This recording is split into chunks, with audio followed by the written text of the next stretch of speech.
Hello guys and welcome back to best car picks. നമുക്കറിയാം Skoda ഈ അടുത്താണ് അവരുടെ കൈലാക്ക് എന്ന് പറഞ്ഞ പുതിയ sub 4 metre compact SUV launch ചെയ്ത്. പക്ഷേ എന്നാൽ ഇവർക്ക് ഓൾറെഡി എക്സിസ്റ്റ് ചെയ്യുന്ന MQB A0 പ്ലാറ്റ്ഫോമിൽ തന്നെ വരുന്ന നമ്മുടെ ഇന്ത്യ 2.0 പ്രൊജക്റ്റിനകത്ത് വന്ന രണ്ട് വാഹനങ്ങളുണ്ടായിരുന്നു, കുശാക്കും അതുപോലെ സ്ലാവിയയും. ഈ വണ്ടികൾ ഇത്രയും കഴിഞ്ഞ വർഷമോ അല്ലെങ്കിൽ അതിന് മുന്നത്തെ കാലമായിട്ടൊന്നും അവരങ്ങനെ പ്രത്യേകിച്ച് അപ്ഡേറ്റുകളൊന്നും വരുത്തിയിട്ടില്ല.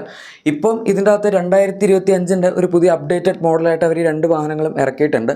പക്ഷേ അതിൻ്റെ അകത്ത് ഇപ്പോൾ നിങ്ങൾ വിഷ്വലി വ്യത്യാസങ്ങളൊക്കെ പ്രതീക്ഷിക്കുന്നുണ്ട്, അല്ലെങ്കിൽ ഇതൊരു ഫേസ് ലിഫ്റ്റ് ആണെന്നൊക്കെ വിചാരിക്കുന്നുണ്ടെങ്കിൽ അല്ല, വളരെ മൈനർ ആയിട്ടുള്ള അപ്ഡേറ്റ് എന്ന രീതിയിലാണ് ഈ വണ്ടി അവർ ഇറക്കിയിരിക്കുന്നത്. ഈ വണ്ടിയല്ല, രണ്ട് വണ്ടികൾ. പക്ഷേ അതിൻ്റെ അകത്ത് നോട്ട് ചെയ്യേണ്ട ഒരു കാര്യം എന്താണെന്ന് വെച്ചാൽ ഈ അപ്ഡേറ്റിൽ അവർ ഒരുപാട് കാര്യങ്ങളിൽ ചെറിയ ചെറിയ വ്യത്യാസങ്ങൾ വരുത്തിയിട്ടുണ്ട്. മെയിനായിട്ട് വേരിയൻസിൻ്റെ ഒരു വ്യത്യാസവും അതിൻ്റെ അകത്ത് വരുന്ന ഫീച്ചേഴ്സിൻ്റെ ഡിഫറൻസും പിന്നെ പ്രൈസിൻ്റെ കാര്യത്തിലാണ് വ്യത്യാസം വന്നിരിക്കുന്നത്. ഞാൻ ആദ്യം തന്നെ പറയും, വില കുറച്ചിട്ടുണ്ട്.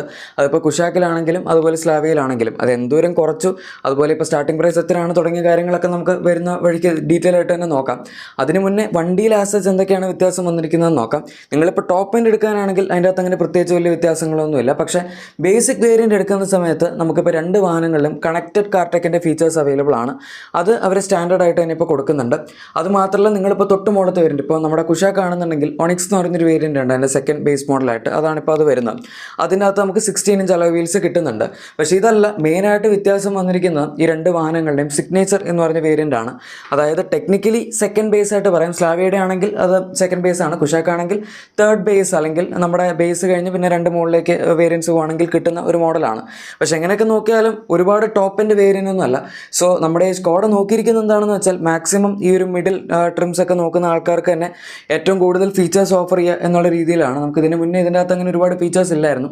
പക്ഷേ ഇപ്പോൾ നിങ്ങൾ സ്പോട്ട് ലൈൻ അതുപോലെ തന്നെ നമ്മുടെ സിഗ്നേച്ചർ പോലുള്ള വേരിയൻസ് ഒക്കെ എടുക്കാനാണെങ്കിൽ, ഇത് സ്പോട്ട് ലൈൻ എന്ന് പറയുമ്പോൾ സിഗ്നേച്ചറിന് തൊട്ട് മുകളിൽ നിൽക്കുന്നതാണ്. പക്ഷേ അതങ്ങനെ വലിയ വ്യത്യാസമില്ല. 10,000-15,000 രൂപയുടെ അടുത്ത് വില വ്യത്യാസമുള്ളൂ. അത് വണ്ടി ഒരു ഇത്തിരിയും കൂടെ സ്പോർട്ടി ക്യാരക്ടർ കൊടുക്കാനുള്ള ഒരു ചെറിയൊരു അപ്ഗ്രേഡാണ്, അത്രമാത്രം കണ്ടാൽ മതി.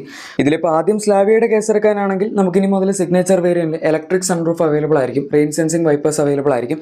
പിന്നെ ഈ വാഹനത്തിൽ ഇതിന് മുന്നേ LED ഹെഡ്ലൈറ്റ്സും DRLs ഒന്നും സെക്കൻഡ് ബേസിൽ കിട്ടില്ലായിരുന്നു. അതുകൊണ്ട് ഇപ്രാവശ്യം അവരതും ആഡ് ചെയ്തിട്ടുണ്ട്. പിന്നെ റെയിൻ സെൻസിങ് വൈപ്പേഴ്സ് തുടങ്ങിയ ഫീച്ചേഴ്സൊക്കെയാണ് ഇനി മുതൽ നമുക്ക് സിഗ്നേച്ചർ വേരിയൻറ്റിൽ കിട്ടുന്നത്. വളരെ നല്ലൊരു ഓവർഹോൾ തന്നെയാണ്. കാരണം ഇത്രയും കാലം ഇവർക്ക് സൺറൂഫ് വേണമെന്നുണ്ടെങ്കിലും നമ്മൾ ടോപ്പ് ആൻഡ് വേരിയൻ്റ് എടുത്താൽ മാത്രമേ ഇത് കിട്ടുകയുള്ളായിരുന്നു. അത് ആൾക്കാർക്ക് കുറച്ച് ബുദ്ധിമുട്ടായിരുന്നു. കാരണം നമുക്കറിയാം ഇന്ത്യക്കാർക്ക് ഇപ്പോൾ സൺറൂഫ് എന്ന് പറഞ്ഞാൽ വളരെ വലിയൊരു ഒബ്സഷനാണ്. അതുകൊണ്ട് എത്രയും കുറഞ്ഞ വേരിയൻറ്റിൽ സൺറൂഫ് കിട്ടും. ഇപ്പോൾ ടാറ്റയ്ക്ക് ആണെങ്കിൽ അതാണ് ചെയ്യുന്നത്. അതുപോലെ ഈവൻ കിയ, ഹ്യുണ്ടായി തുടങ്ങിയ കമ്പനികളൊക്കെ ആണെങ്കിൽ മാക്സിമം കുറഞ്ഞ വേരിയൻറ്റിൽ തന്നെ സൺറൂഫ് എങ്ങനെ കൊടുക്കാം എന്നുള്ളതാണ് അവർ നോക്കിക്കൊണ്ടിരിക്കുന്നത്. ഇതൊക്കെ കണ്ടിട്ട് ഇപ്പോൾ സ്കോഡയും അവരുടെ വാഹനങ്ങളുടെ സെക്കൻഡ് ബേസ് മുതലൊക്കെ സൺറൂഫ് കൊടുക്കാൻ നോക്കുന്നുണ്ട്. ഇതാണ് സ്ലാവിയയുടെ കേസ്. പിന്നെ ഇതിൻ്റെ സ്റ്റാൻഡേർഡ് വാറണ്ടി വരുന്നത് 3 years or 1 lakh kilometers ആണ്. ഞാനിതിവിടെ പറയാൻ കാര്യം, കുശാക്കിൻ്റെ സ്റ്റാൻഡേർഡ് വാറണ്ടി അവർ കൂട്ടിയിട്ടുണ്ട്. ഇപ്പോൾ സ്ലാവിയയിൽ എന്തൊക്കെയാണ് മാറ്റങ്ങളെന്ന് മനസ്സിലായ സ്ഥിതിക്ക് നമുക്കിനി കുശാക്കിൻ്റെ കേസും കൂടെ നോക്കാം. അതിന് മുന്നേ പ്രൈസ് നമ്മൾ ഈ ഒരു വീഡിയോയിൽ എന്തായാലും പറയുന്നതായിരിക്കും. ഞാൻ പ്രൈസ് പറയുന്നില്ല എന്ന് വിചാരിച്ച് നിങ്ങൾ വിഷമിക്കേണ്ട. ഓക്കെ, എനിവേ കുശാക്ക് എടുക്കാനാണെങ്കിൽ ഇതിൻ്റെ അകത്ത് സ്റ്റാൻഡേർഡ് വാറണ്ടിയുടെ കേസ് തന്നെ ആദ്യം പറയാം. 5 years or 1.25 lakh kilometersലേക്കാണ് ഇവരിതിൻ്റെ നോർമൽ നമ്മുടെ സാധാരണ കമ്പനിയായിട്ട് സ്റ്റാൻഡേർഡായിട്ട് വരുന്ന വാറണ്ടി ഇപ്പോൾ ഇൻക്രീസ് ചെയ്തിരിക്കുന്നത്. അത് നേരത്തെ 3 വർഷം അല്ലെങ്കിൽ 1 lakh kilometers ഉണ്ടായിരുന്നുള്ളൂ. സോ അത് ഈ വാഹനത്തിൻ്റെ റിലയബിലിറ്റി ആസ്പെക്റ്റിനെ കുറച്ചും കൂടെ ബൂസ്റ്റ് ചെയ്യുന്നുണ്ടെന്ന് പറയാം. ഇതിന് മുന്നേ അവർ 6 വർഷം വരെ എക്സ്റ്റെൻഡ് ചെയ്യാനുള്ള ഒരു ഓപ്ഷനൊക്കെ തരുന്നുണ്ടായിരുന്നു. അതുപോലെ 4 വർഷം വരെയുള്ള സർവീസ് വാല്യൂ പാക്കുകളൊക്കെ സ്കോഡ പ്രൊവൈഡ് ചെയ്യുന്നുണ്ടായിരുന്നു. അതിപ്പം ഓഫേഴ്സ് ആയിട്ടൊക്കെ മിക്ക ആൾക്കാർക്കും ഫ്രീ ആയിട്ട് തന്നെ അവർ കൊടുത്തുകൊണ്ടിരുന്നതാണ്. എന്തായാലും ഇപ്പോൾ സ്റ്റാൻഡേർഡ് വാറണ്ടിയിൽ നമുക്ക് വ്യത്യാസം വന്നിട്ടുണ്ട്. അതുപോലെ തന്നെ ഈ വാഹനത്തിൻ്റെ നമ്മുടെ ഞാൻ നേരത്തെ പറഞ്ഞ സിഗ്നേച്ചർ വേരിയൻറ്റ് സ്ലാവിയയുടെ കേസിൽ പറഞ്ഞ പോലെ തന്നെ ഇവിടെ ആ പറഞ്ഞ ഇലക്ട്രിക് സൺറൂഫ് ആയിക്കോട്ടെ അല്ലെങ്കിൽ റെയിൻ സെൻസിങ് വൈപ്പേഴ്സ് ആയിക്കോട്ടെ, LED ഹെഡ്ലൈറ്റ്സും DRLs ഇതിനകത്ത് നേരത്തെ പോലെ തന്നെ സെക്കൻഡ് ബേസിൽ കിട്ടുന്നുണ്ടായിരുന്നു. ഇതിൻ്റെ അകത്ത് അതിന് പകരം നമുക്ക് റിയർ ഫോഗ് ലൈറ്റ്സ് അവൈലബിൾ ആണ്. അത് സ്ലാവിയയുടെ ഒരു വേരിയൻറ്റ് മുതൽ കിട്ടുന്നില്ലായിരുന്നു. പിന്നെ ഓട്ടോ ഡിമിങ് RPMs ഉണ്ട്. ഞാൻ സ്ലാവിയയുടെ കേസിൽ പറഞ്ഞില്ല എന്ന് തോന്നുന്നു. പക്ഷേ രണ്ട് വാഹനങ്ങളും അത് ഈ ഒരു സിഗ്നേച്ചർ വേരിയൻറ്റ് മുതൽ തന്നെ അവൈലബിൾ ആണ്. പിന്നെ കുശാക്കിൽ ടോപ്പ് എൻഡിൽ അവർ 17 ഇഞ്ച് അലോയ് വീൽസ് കൊടുക്കുന്നത് കൊണ്ട് തന്നെ ഇനിയിപ്പം സിഗ്നേച്ചർ വേരിയൻറ്റ് മുതൽ തന്നെ നമുക്ക് 17 ഇഞ്ച് വീൽസ് അവൈലബിൾ ആയിരിക്കും. സോ അതൊരു നല്ലൊരു അപ്ഗ്രേഡാണ്. സ്പോട്ട് ലൈൻ എടുക്കുകയാണെങ്കിൽ നിങ്ങൾക്ക് അതിൻ്റെ അകത്ത് കുറച്ചൊക്കെ വ്യത്യാസം ഡിസൈൻ്റെ കാര്യത്തിൽ കാണാം. അതായത് അകത്ത് ഉപയോഗിച്ചിരിക്കുന്ന ഫിനിഷിങ്ങിൽ നമുക്കിപ്പം നോർമൽ സിഗ്നേച്ചർ വേരിയൻറ്റ് എടുക്കുകയാണെങ്കിൽ ഒരു സിൽവർ ഫിനിഷ് വീൽസ് ആയിരിക്കും കിട്ടുന്നത്. ഇതിന് മുന്നേ കുശാക്കിൻ്റെ സെക്കൻഡ് ബേസ് മോഡൽ നമുക്ക് 16 ഇഞ്ച് വീൽസ് ആയിരുന്നു കിട്ടിയിരുന്നത്. സോ അതെടുത്ത് കളഞ്ഞിട്ടാണ് അവരിപ്പം 17 ഇഞ്ച് വീൽസ് കൊടുത്തിരിക്കുന്നത്. സോ ഇത്രയും കാര്യങ്ങളാണ് ഈ രണ്ട് വാഹനങ്ങളിലും കൂടെ മെയിനായിട്ട് വന്നിരിക്കുന്ന ചെറിയ ചെറിയ വേരിയൻസിൻ്റെയൊക്കെ വ്യത്യാസങ്ങൾ. പക്ഷേ ഇനിയിപ്പോൾ നമുക്ക് ഡയറക്റ്റ് പ്രൈസിലോട്ട് കിടക്കാം. കാരണം സ്കോഡ ഇതിന് മുന്നേ ഉണ്ടായിരുന്നതിലൊക്കെ നന്നായിട്ട് ഈ വണ്ടികളുടെ പ്രൈസ് കുറച്ചിട്ടുണ്ട്. ഇനീഷ്യലി ഇവർ 2021 നമ്മുടെ കുശാക്ക് ലോഞ്ച് ചെയ്ത സമയത്തുണ്ടായിരുന്ന പ്രൈസ് ആ ഒരു റേഞ്ചിലേക്ക് തന്നെ ഇതിപ്പോൾ ഏകദേശം വന്നിട്ടുണ്ട്. അതുപോലെ സ്ലാവിയ ഇറക്കിയത് 10.69 lakhs ഇനീഷ്യലി. ഇപ്പോൾ അതിലും ഒക്കെ വല്ലാണ്ട് താഴത്തേക്ക് ഈ വാഹനത്തിൻ്റെ പ്രൈസ് വന്നിട്ടുണ്ട് എന്ന് പറയാം. എന്തായാലും നമുക്ക് ആദ്യം കുശാക്കിൽ നിന്ന് സ്റ്റാർട്ട് ചെയ്യാം. 10.99 lakhs ഈ വാഹനത്തിൻ്റെ പുതിയ മോഡലിൻ്റെ പ്രൈസ് സ്റ്റാർട്ട് സ്റ്റാർട്ട് ചെയ്യുന്നത്. അതുപോലെ നമുക്കിപ്പം തൊട്ട് മുകളിൽ വരുന്ന വേരിയൻ്റ് ഒണിക്സ് ആണ്, പക്ഷേ അത് മാനുവൽ കിട്ടുന്നില്ല, ഓട്ടോമാറ്റിക് മാത്രമേ കിട്ടുന്നുള്ളൂ. 13.59 lakhs ആണ് അതിൻ്റെ എക്സ്ഷോറൂം പ്രൈസ് വരുന്നത്. ഇനി അതിൻ്റെ മുകളിൽ നിങ്ങൾക്ക് മാനുവൽ വേണമെന്നുണ്ടെങ്കിൽ ക്ലാസിക് അതിൻ്റെ സിഗ്നേച്ചർ വേരിയൻ്റ് ആണ് കിട്ടുന്നത്. കുഷാക്കിൻ്റെ കേസിൽ 14.88 lakhs ആണ് അതിൻ്റെ എക്സ്ഷോറൂം പ്രൈസ് വരുന്നത്. ഓട്ടോമാറ്റിക് വേണമെന്നുണ്ടെങ്കിൽ 15.98 lakhs നമുക്ക് കിട്ടുന്നുണ്ട്. മാക്സിമം 16.31 lakhs ആണ് 1 ലിറ്ററിൻ്റെ മാനുവൽ എക്സ്ഷോറൂം പ്രൈസ് പോകുന്നത്. 17.41 lakhs വരെ 1 ലിറ്റർ ഓട്ടോമാറ്റിക്കിൻ്റെ പ്രൈസും പോകുന്നുണ്ട്. ഇനി അതുപോലെ നിങ്ങൾക്ക് 1.5 TSI വേണമെന്നുണ്ടെങ്കിൽ അതിപ്രാവശ്യം സ്കോഡ നമുക്കാകെ ഓട്ടോമാറ്റിക്കിൽ മാത്രമേ തരുന്നുള്ളൂ. ഒരു മാനുവൽ കംപ്ലീറ്റ് ആയിട്ട് എടുത്ത് കളഞ്ഞു. ഫോക്സ് വാഗൻ ഇതുവരെ മാനുവൽ എടുത്ത് കളഞ്ഞിട്ടില്ല. ഒരു 1.5 TSI കൂടെ മാനുവൽ കൊടുക്കുന്നുണ്ട്. പക്ഷേ സ്കോഡയുടെ മൊത്തത്തിലുള്ള ഒരു 1.5ൻ്റെ അനാലിസിസ് അനുസരിച്ച് അവർ പറയുന്നത് ഇത് വാങ്ങുന്ന ആൾക്കാരിൽ ഏറ്റവും ശതമാനം, അതായത് ഏറ്റവും കൂടുതൽ ആൾക്കാരും വാങ്ങുന്ന ഓട്ടോമാറ്റിക് തന്നെയാണ്. അതുകൊണ്ട് മാനുവൽ വെച്ചിട്ട് വലിയ കാര്യമില്ല എന്നുള്ള രീതിയിലാണ് അവരിപ്പോൾ മാനുവൽ കളഞ്ഞിരിക്കുന്നത്. ഇതിനകത്ത് ഇപ്പോൾ അവർ കൊടുക്കുന്നത് 7 സ്പീഡ് ഡ്യുവൽ ക്ലച്ച് ഓട്ടോമാറ്റിക് ആണ്, അതായത് DSC എന്നാണ് ഫോക്സ് വാഗൻ വിളിക്കുന്നത്. അവരെടുത്ത് കളഞ്ഞിരിക്കുന്നത് 6 സ്പീഡ് മാനുവൽ ട്രാൻസ്മിഷനാണ്. എനിവേ നമുക്ക് 17.61 lakhsൽ 1.5 TSIയുടെ സ്റ്റാർട്ടിംഗ് പ്രൈസ് വന്ന് മാക്സിമം 19.01 lakhs വരെയാണ് അത് പോകുന്നത്.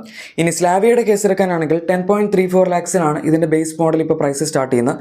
നേരത്തെ പറഞ്ഞ പോലെ ഇതിന് മുന്നേ 10.69 lakhsലായിരുന്നു അതിൻ്റെ ബേസ് മോഡലിൻ്റെ പ്രൈസ് ഉണ്ടായിരുന്നത്. സോ അതൊക്കെ കമ്പയർ ചെയ്യുമ്പോൾ അത്യാവശ്യം നല്ല രീതിയിലുള്ളൊരു പ്രൈസ് ഡ്രോപ്പ് വന്നിട്ടുണ്ട് 34,000 പിന്നെ കുഷാക്കിൻ്റെ കേസ് എടുക്കുകയാണെങ്കിൽ അതിൻ്റെ അകത്ത് നമുക്ക് മിക്ക വേരിയൻസിലും ഏകദേശം ഒരു 10,000 21,000 റേഞ്ചിലുള്ള പ്രൈസ് ഹൈക്കാണ് കാണാൻ പറ്റുന്നത്. സിഗ്നേച്ചർ വേരിയൻറ്റിൽ നല്ല പ്രൈസൊക്കെ ഉണ്ട്, 61,000 അടുത്ത് അവർ വില കൂട്ടിയിട്ടുണ്ട്. പക്ഷേ സ്ലാവിയയുടെ കേസിൽ അങ്ങനെയല്ല, അവർ നന്നായിട്ട് പ്രൈസ് ഡ്രോപ്പ് ചെയ്യാണ് ചെയ്തിരിക്കുന്നത്.